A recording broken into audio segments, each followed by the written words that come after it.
Ça me dit tout le monde bonsoir et encore on est ensemble avec Donald qui est ensemble avec vous et sous show favorite show là côté que chaque deux vendredis nous ensemble pour nous parler, ça veut dire que pour nous parler sur qui j'en market là, market real estate là.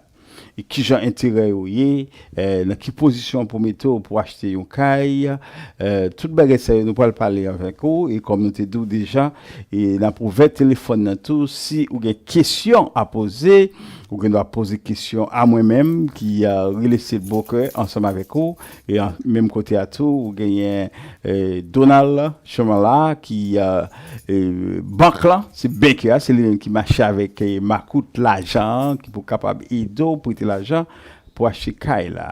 Donald, welcome. How are you today? I'm good. How are you? I'm great. So I know you have the money. I have the houses.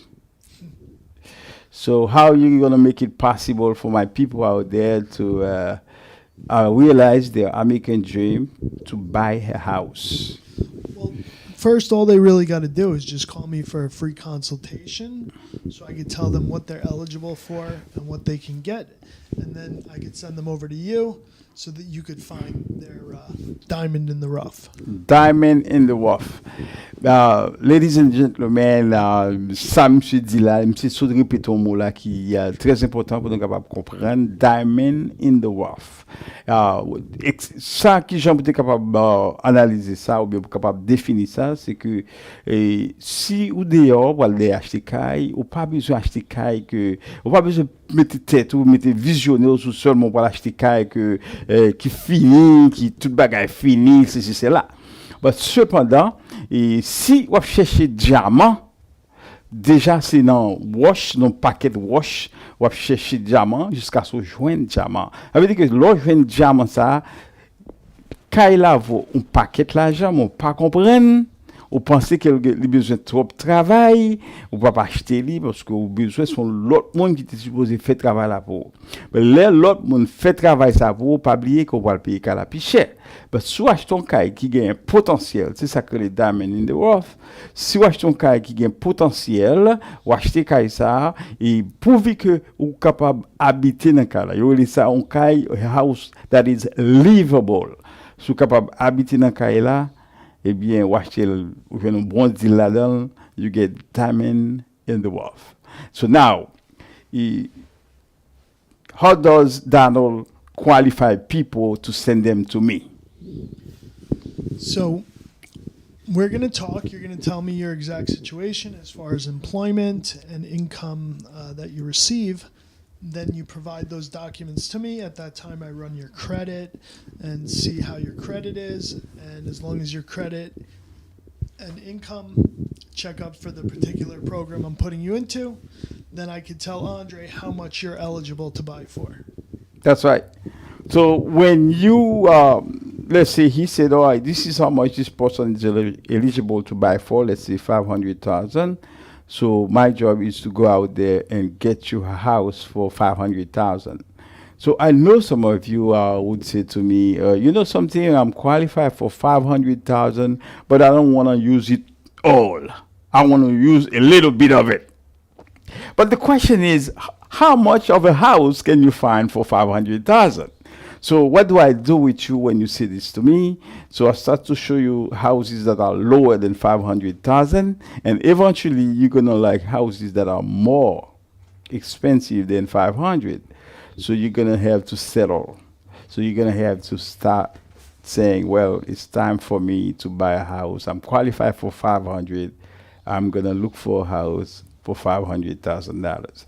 And sometimes, Donald, if you look for a house that is little bit higher, or let's say $500,000 or a little bit higher, you might not get it because you still have buyers out there that are aggressive, that are looking to buy properties.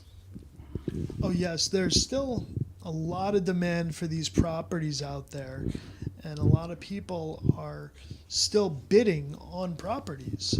And it's just, The way we could say it is this. Right now, nous gagnons un paquet de cailles qui dans le market là, parce que de temps en temps, nous pouvons plus cailles parce que l'intérêt a monté. Interest rate la monté, et il y a plus de monde qui est qualifié pour un certain amount, monde ça yo vient pas qualifié encore. Now, the fait que yo pas qualifié encore, il y a plus de cailles, monde yo t'a pas acheté qu'on y a l'intérêt à venir monter sur yo cailles, yo obligé de retourner back dans la market là. So, si vous sont monde qui était qualifié pour $500,000, 3 mois de cela, 4 mois de cela, vous ne pas qualifié pour même prix encore, capable de qualifier pour moins ce qu'on y a à cause des interest rates là qui viennent monter. So, on va le faire Donald expliquer nous les intérêts à monter qui viennent affecter un prix à pour vous que vous avez gagné environ 3 à 4 mois de cela. Donald, the question is, we meet clients that their interest rate were like they had interest rate in the fours, they qualify for 400. Now we are talking about interest rate in the upper six. They not qualify for 500 anymore. Why is that? Well, it's all based upon your debt to income ratio and how much income you show as opposed to what your expenses are. And now that the interest rates are higher, that makes your payments higher towards your income ratios, and it falls out of certain approval ranges. Yeah, and then the interest rate goes up. That means your payment will go up. So therefore, if your debt to income ratio, wasn't at par at the beginning, you're not gonna be qualified anymore. Nope. Isn't that true? Yes. So we see also interest rate keep on rising. Why? And where is this going?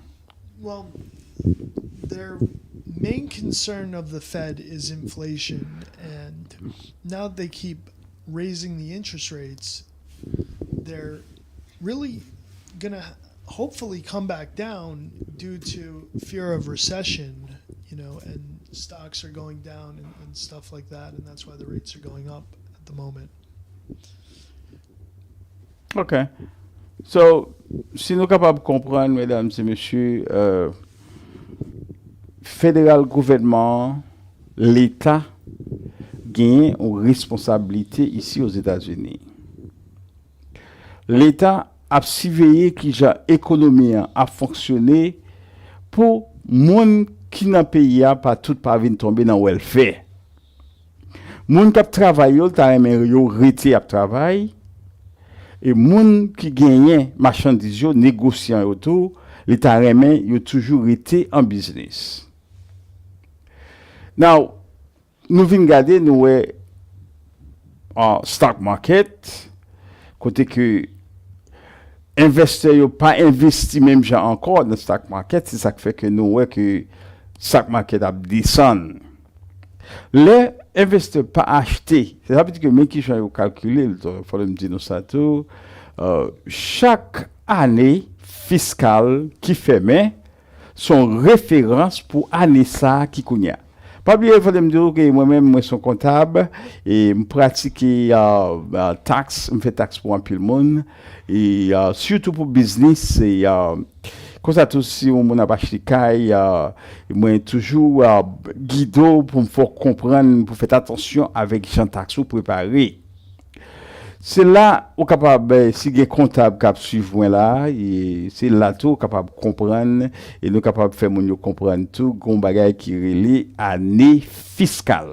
Année fiscale c'est pas seulement pour au monde qui gagne business seulement lié mais pour l'état tout. So je ça fait ici, c'est ça fait nous parler de taxes qu'on y a et je ça fait ici chaque fois que vous fermez année fiscale là, ça veut dire que 31 décembre, vous fermez livre là pour année qui passe ya.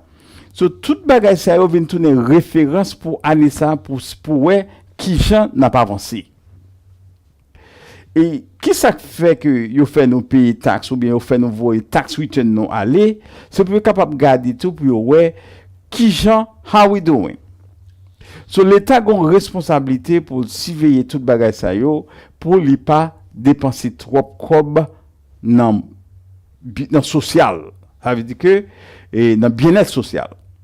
Ce que ça le fait, il make sure que li ouais que trop moun a pas acheté, li obligé monter intérieur pour capable ralentir moun yo, surtout dans caille, surtout pour l'autre bagaille tout comme machine par exemple.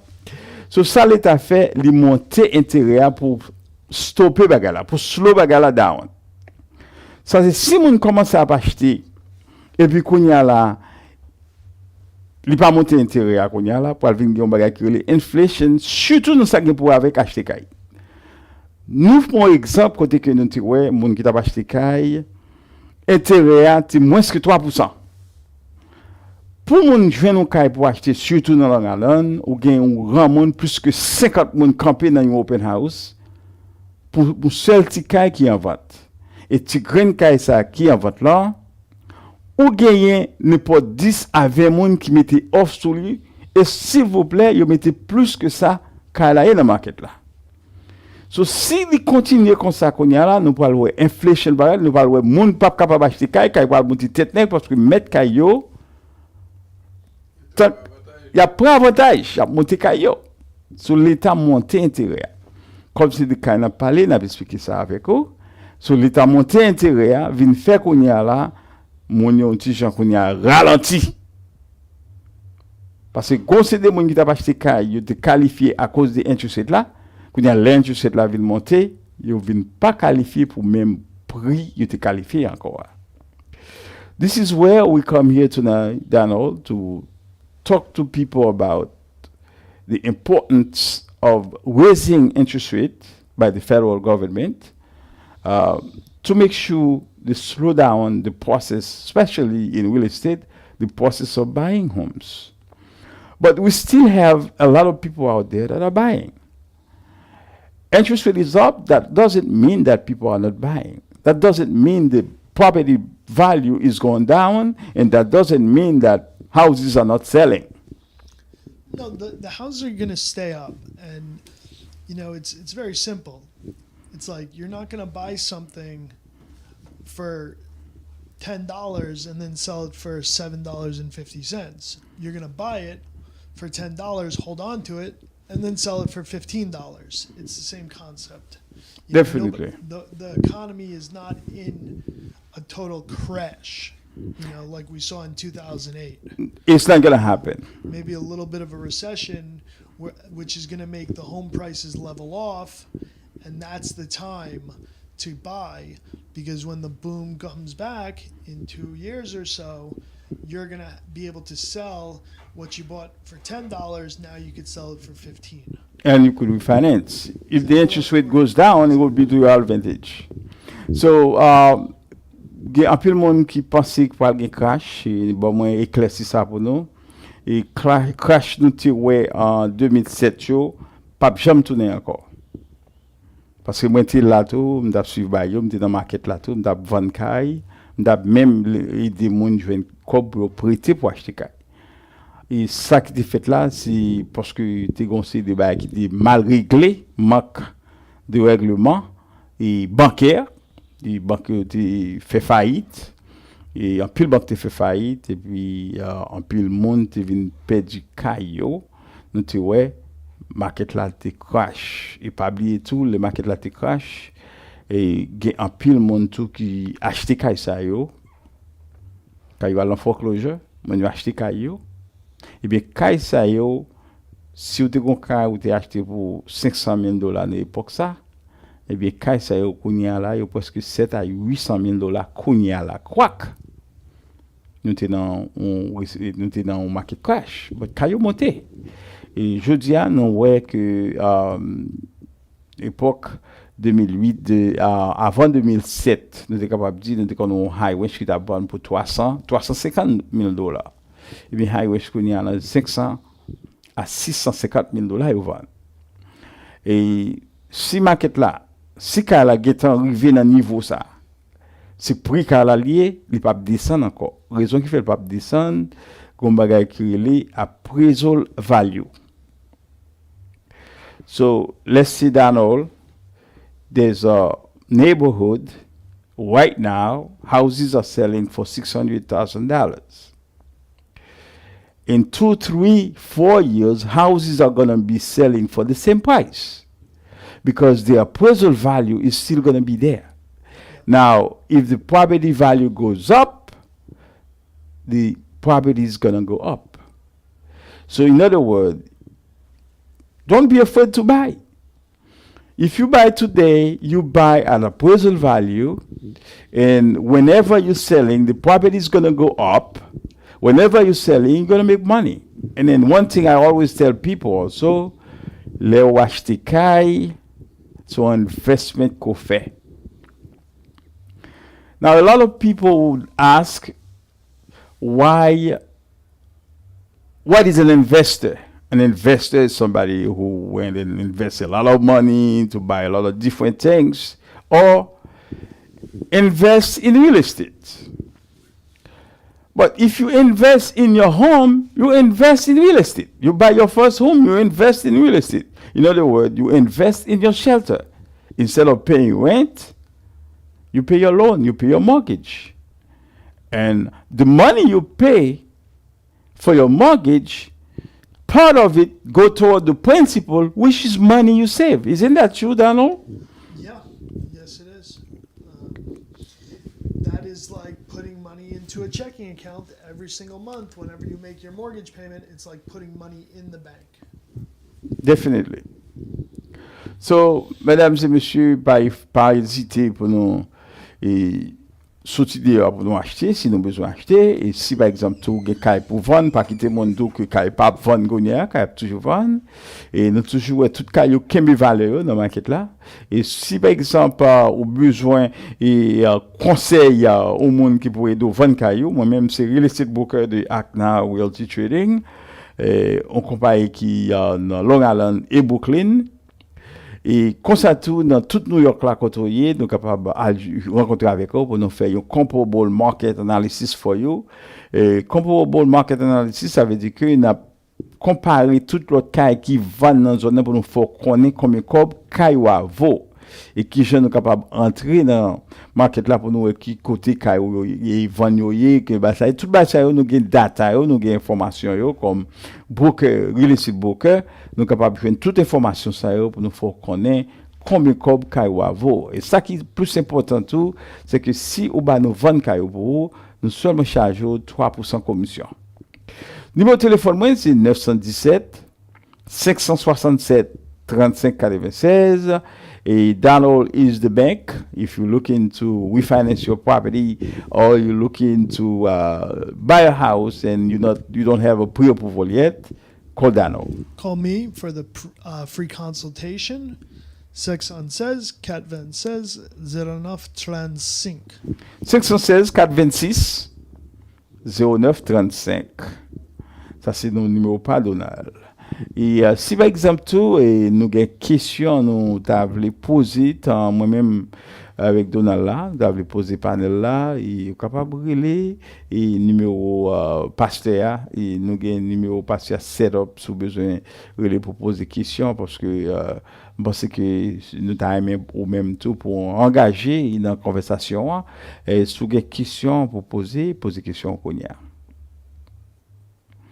Et numéro de téléphone et pasteur nous gagne quoi que gapil là nous tout qui a suivre là qui qu'on participer dans le débat et moi-même tout me compte suivre débat bon sur des questions sur real estate tout à même vendre caillou tout à même refinance caillou ou tout à même acheter un caille vous les poser questions.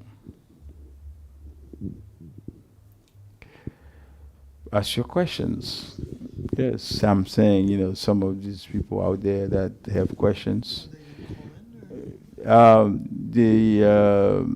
We set up tonight. Nous set up à soir pour nous capable pour capable relais et pour participer ensemble avec nous et spécialement sur Remé Show dans bail là et parce que gapil là nous qui Remé Show parce que we get a lot of likes. Et nous avons un paquet de monde tout qui garde des choix. Et sous garde des choix, fait nos signal, fait nos connaître. Même si vous n'avez pas de pour vendre, ou pas acheter caille, mais il est toujours bon pour poser des questions, parce que là, on pose une question, et il a un bénéfice tout l'autre monde qui ont gens timide qui pas aimer poser question. So really poser question ou et attends. You have something to say at the meantime? Yeah. My number is Sexon says, Cat Van says, Deronette Trend Sync. Call me for a free consultation, and then he will get you the obligation. Oh, definitely. Et très important pour moi dire non que il y a un pile dans nous qui time plus ou moins acheter caille et là dit nous ba nous liste et documents que nous besoin. Et si ouais si nous capable faire documents ça yo, si nous pas capable porter documents yo, il faut que nous voyons dans email.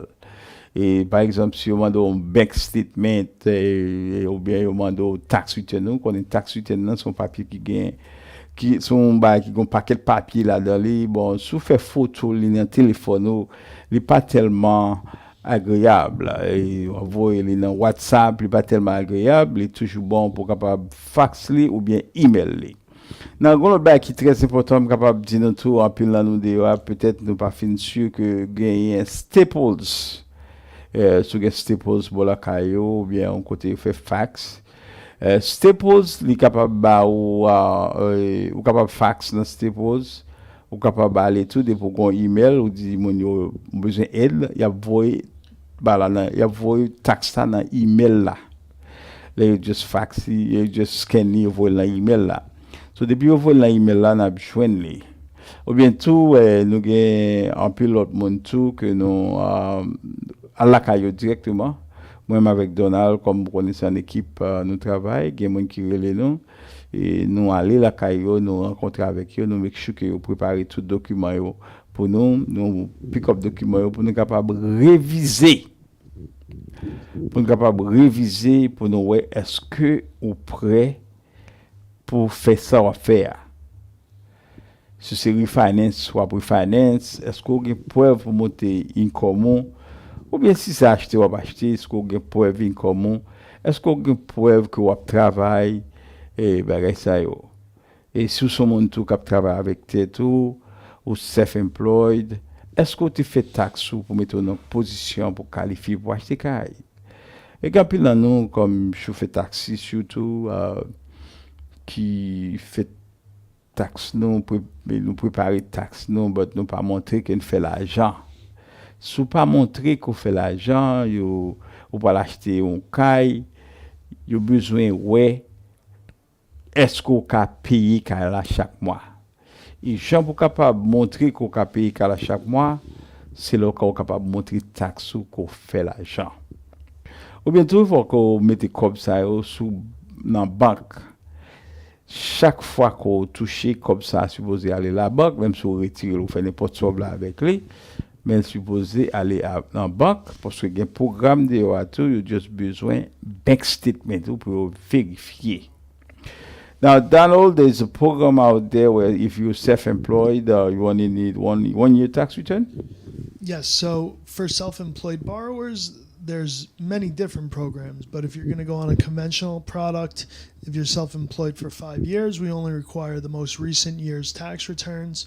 We do have products for self-employed borrowers where they could get a loan with just a P&L from their accountant saying they make X amount of dollars to cover the mortgage as well. Now, so if you have any question, especially if you self-employed, one of the things that I realize also that if you are as a businessman, if you want to get a credit card for your business, they ask you how much money your business makes. They ask you how much money you make. How are you going to prove that? Now, if you apply for a credit card, for example, and your business makes $20,000 a year, they probably give you a credit card for $100,000, but that's not what you want. You want a credit card to spend money to buy products to put in your business. So that's why you have to make sure your business tax return has to be prepared the right way. Now, as a self-employed person, Mr. Donald, he's the banker, and he said you only need 1 year tax return. Now, 1 year tax return, Donald, I am going to have, let's say I am going to buy a house for $600,000. And you ask me for 1 year tax return. Give me a ballpark how much money more or less I should claim on that tax return. To buy a house, Yeah. you got to claim somewhere probably at this point in the neighborhood of 100,000. Now, if you claim, let's do mathematics 1-on-1. If you claim $100,000 in your tax return and you are self-employed, how much money do you owe IRS? Compare tax bracket between 20 to 35%. It's gonna be a lot of money, 20 to 35,000. but you have to pay. Because before you close, what are you gonna tell this? What are you gonna ask this self-employed person to prove to you that the person filed their taxes? We're going to need to see that they paid their taxes. That's right. You want to show that you pay your taxes. So if you self-employed right now, and Mr. Donald said you only need 1 year tax return to qualify to buy a house, your tax return has to be prepared right. So, and you have to pay your taxes. And I tell people this all the time. If you want to borrow $1 million, you have to show that you can afford to pay it back, right? Yeah. That's what it is. So, n'importe so de sou besoin prêter en pile l'argent, faut montrer qu'on fait en pile l'argent. Parce que qui ça pas le venir, c'est dans credentiel ça, il va connaître que moun ça m'a prêté l'argent parce que moi la femme pile l'argent. M'a prêté moun ça comme ça. Moun ça pour le payer 3-4 000 dollars par mois, mais faut moi qui côté moun ça a joindre comme ça pour le payer pas moi. Est-ce que vous comprenez? Si c'est dans pistol ou c'est très facile, ou montrer pistol ou combien comme vous pas moi, no problem. Mais si c'est avec tête ou travail, il faut qu'on montre tax return. Non? Ou dit que vous faites $100,000, mais combien de taxes vous payez sur $100,000.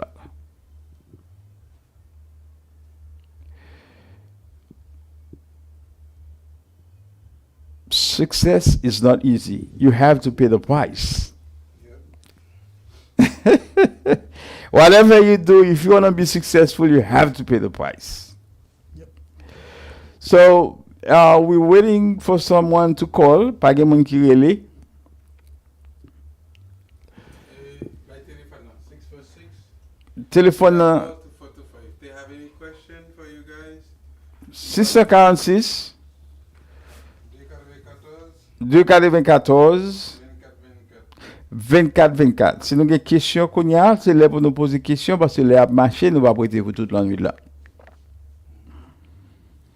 646 294 24 24. C'est le numéro pour nous relayer là, si nous avons des questions pour nous poser.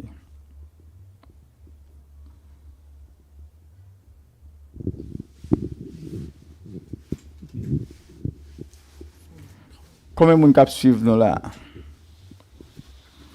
On regarde ici des questions en bas là tout. Si on veut poser des questions, car il est 646 294 24 ou bien sur une question en bas là, téléphone notre fermé. Nous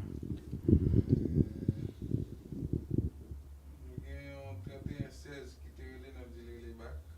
3116 sur les bacs, s'il vous plaît. Téléphone est sous mute. Parce que nous avons besoin d'interagir avec vous, le n'a fait choix.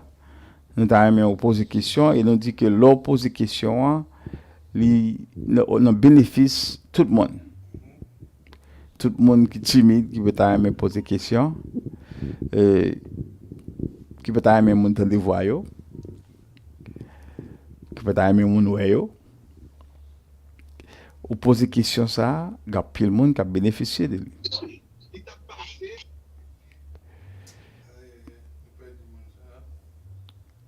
Ok. Vous mettez-les encore, s'il vous plaît. Parce que nous avons un coup de fil qu'on y a.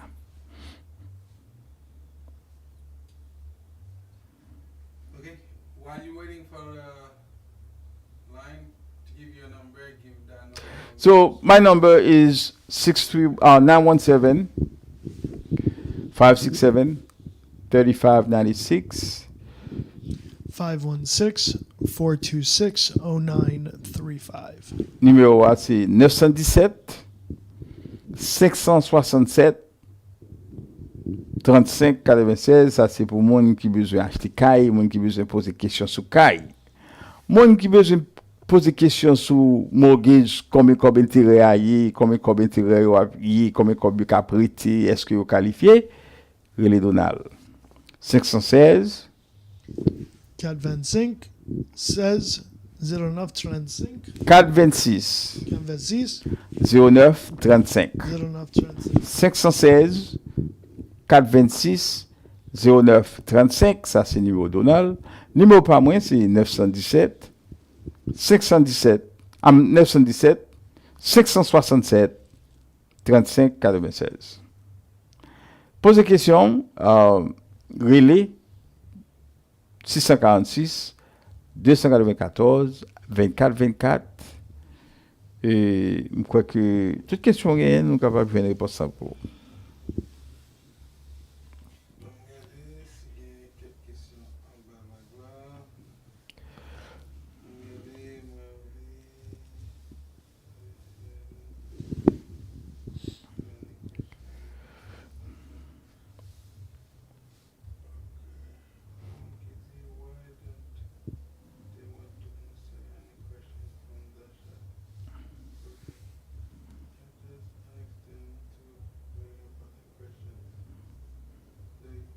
posez une question en bas. Mettez là.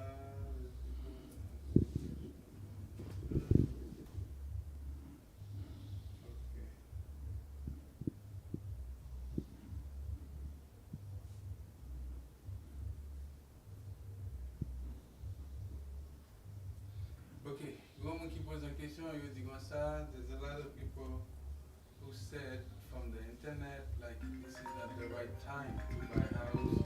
They ask you and don't know if it's true or not. Do you want to answer or should No, I? no, no, if it's true. Well, when people ask me if it's the right time to buy a house, when is the right time? The answer is right now. It's always the right time to buy a house because real estate always goes up. You know, ever since the crash of 2008, home prices have probably tripled since then in some areas. What? Go on, Serena. There's someone on the Hello, hi, you have a question? Okay, question? Alors? Oui, oui. Attendez. Ah, ok. Et moi, il est dans l'émission, même captant de l'émission. Mhm. Je vais vous donner plus d'informations. Hein? Est-ce que vous avez une question? Ouais.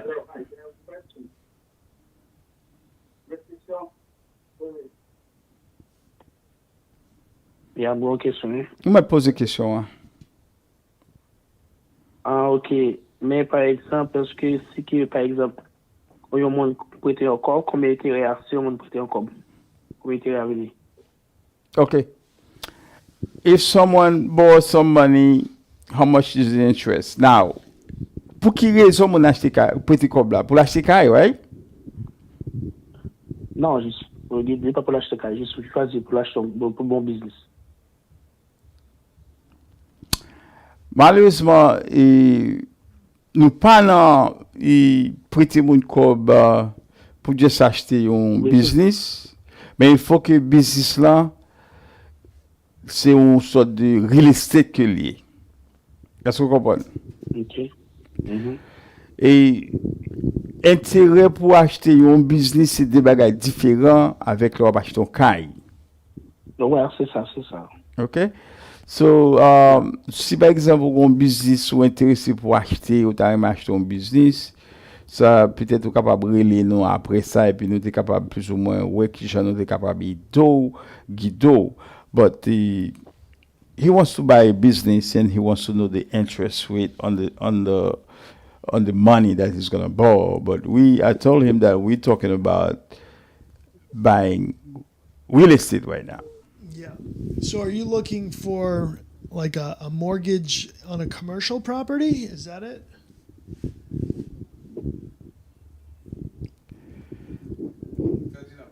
OK. Est-ce qu'on va chercher comme prêter et pour acheter un commercial, un caille ou bien un bagage? Non, c'est juste. Est-ce que, par exemple, faut qu'on ait aux États-Unis? Il faut que mon États-Unis, parce que c'est sous loi États-Unis n'a servi qu'on y a là. Qui côté est là? Canada. OK. Il y a un petit gens différent. D'accord. Merci d'avoir quoi ok. suivre nous au Canada. Ah, ok. Merci. De tous côtés. D'accord, merci. C'est pour États-Unis seulement. So Ouais. he's in Canada right now. So we just we are focusing United States right now. That was the only word I understood was Canada. All right, now there's another question that I wanted to answer that Donald just answered that question. A lot of people in the internet, and I've seen this myself, okay? Go paquet mon na internet kap marché, kap pali de real estate, mais yo pas connaît real estate. They don't know anything about real estate, and they're talking about real estate. I've seen mentors, real estate is not the right thing to do. Let me tell you something. Have you been involved in real estate? So Donald and I, we are two investors in real estate right now, right, Donald? So we could tell people what it is. But you don't want to listen to people that say, well, it's not a good time. Now, I tell people, I have a podcast that I started, okay? And I said this, there's never be a right time. I mean, there's never be a good time. There's never be a bad time to buy real estate. It's always buying right now. There's no question now, this is not a good time, this is a bad time, this is a good time. No. The minute that you have the opportunity to buy, you buy. And the question is simple. You could be qualified today for $600,000 and you go back to Mr. Banker, you say, Mr. Banker, I want to wait for a few months. Your credit crashed, you lost your job, you cannot buy anymore. So you have to buy right now when you have the opportunity, okay? Quelqu'un qui pose la question, il dit, pour qui ça gouvernement obligé de monter intérêt interest rate là? Why? Why the government has to raise the interest rate? I was just talking about it. Because they gave away all this free money. The government raises the interest rate because they want to slow down inflation. Caused by all the money they gave out, the trillions of dollars. So they don't want. Yo pa vle bay pile l'argent yo te bay yo encore parce que li pas bon pour l'État. The government is the top account. They hire the top accountant to work for them. And the accountants advise them if you don't raise the interest rate, it's going to be bad. You got to slow down the buying process, especially in real estate. Mm-hmm. And this is one thing that I am always, advocating for. The government of United States, they hire the best accountants in the world. They have people that work for them. How much is the interest rate now? Don't pose a question. How much is the interest rate, Donald? Today it's hovering right around 7%. Around 7% today. But remember, it goes up, goes down, but it doesn't go too much down. Well, it's been up and down. It's been very volatile. Literally, like a month and a half ago, rates were like as low as low fives. I thought we were going to get back into the fours, and then all of a sudden it went up. Like Went up crazy. again. So, but now they're talking about how to get the rates back down to stop us from going into recession. So who knows what's going to happen? They could go up tomorrow. They could go down tomorrow. Nobody has a crystal ball. Yeah. But the sooner you buy, the better you are, even in this high rate economy, because once these rates go back down, and I mean like into like the low fours, the high threes, they're going to go back again. Rates, I mean, the home prices are going to skyrocket. So now's the time to buy. Well, but this is what I said. I've been doing this thing for over 20 years. When on business real estate for environ 20 ans, plus que 20 ans même. Pas jamais moi que gon époque mon acheté caille et puis caille descend après ça pas monter encore. OK? Même si caille descend kounya yo monter. But kounya là non ouais market là gon li slow down pas grand pile monde qui acheter même genre encore parce que intérêt à trop haut. Moun yon ti jan peur. Nous vinn ouais plus caille dans market là. Nous dit que moun k'ap acheter ou kounya gon opportunité pour capable choisir. You have an option to choose when you're buying right now. But si intérêt descend encore, gon paquet moun qui campe sous grand kounya captain pour intérêt à descendre. Kou intérêt à descendre kounya là encore, yo tout pour al courir kounya pour al décailler encore.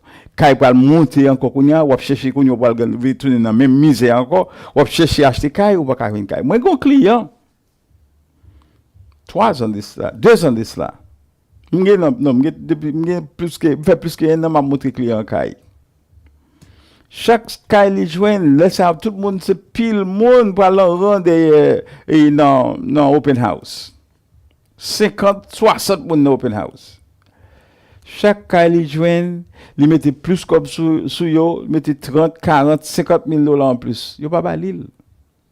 Kounya pourquoi acheter kay? Moun sa nan kounya la, c'est gros poussi la modé parce qu'il pas jamais prendre kay que le remet, il pas acheter kounya, il pas qualifié encore. Et gan pile monde de yo comme ça. Quel monde qui te qualifié pour 500, 600 000 dollars. Il t'a choisi, on va l'acheter un caille pour 600 000 dollars. Et il faut que moi une belle caille, il faut qu'il y ait un 10, il faut qu'il y ait une date. Qu'on n'y a pas acheter encore. Intérêt à monter, on va me qualifier pour 500 000 encore. Qu'on y a son petit caille petit, on va l'acheter pour 450 000 dollars. Ce qui vient faire que si on a une opportunité pour acheter, achetez. Par return.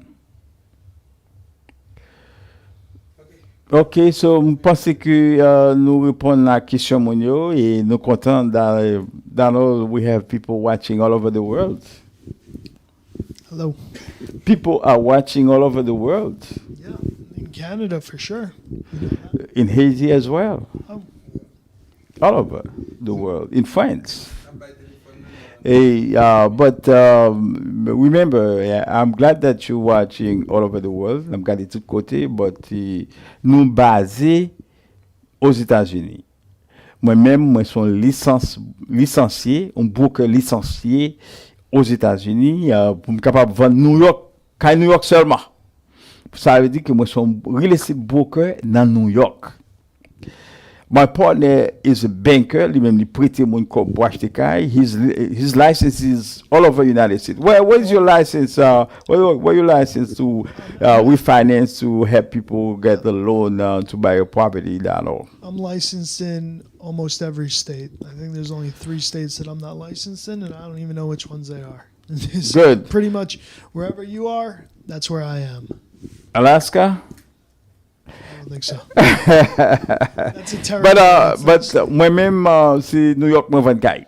Dans tout New York, là. Sous ces gens qui sont dans Brooklyn, ou dans Queens, ou Bronx, Spring Valley, Long Island. Je vais acheter et je suis capable de vendre le tout. Numéro de téléphone, moi, c'est 917 567 35 96. Numéro Donald, c'est 516 496 426 6 0935. 0935. Mesdames et messieurs, c'est un plaisir pour nous être ensemble avec vous et nous contents d'avoir que Ouchita et devant petit tabou à suivre nous et ça qui pose des questions et tout, nous nous merci à mes compliments. Et si vous avez plus de questions pour poser tout, capable de continuer à relayer nous dans le téléphone que nous avons là, dans le téléphone privé nous. Nous capable alors téléphone business non? Et nous capables de rencontrer et nous capables de parler, nous capables de continuer le débat sur ça qui est pour avec achat et vente de maison. Et vendredi, chaque deux vendredis, pas oublier, nous ensemble. Et nous avons téléphone et studio qui 646 294 24 24 et pour capable make sure que ou gagne un téléphone mon pas oublier numéro de téléphone ça pour capable relayer pour participer ensemble avec nous et ça veut dire que l'autre vendredi dans deux vendredis encore chaque deux vendredi 21 nous ensemble avec vous si Dieu veut. Numéro d'annonce 516 ça c'est monsieur Kabay Kobla. Monsieur Kabay Kobla numéro de téléphone c'est 516 426 0935 moi-même c'est Kaima Bay. Si vous avez un caille pour vendre, je vais vendre pour. Si vous avez acheter caille, je vais un caille pour acheter. Numéro de téléphone, moi, c'est 917 567 35 96.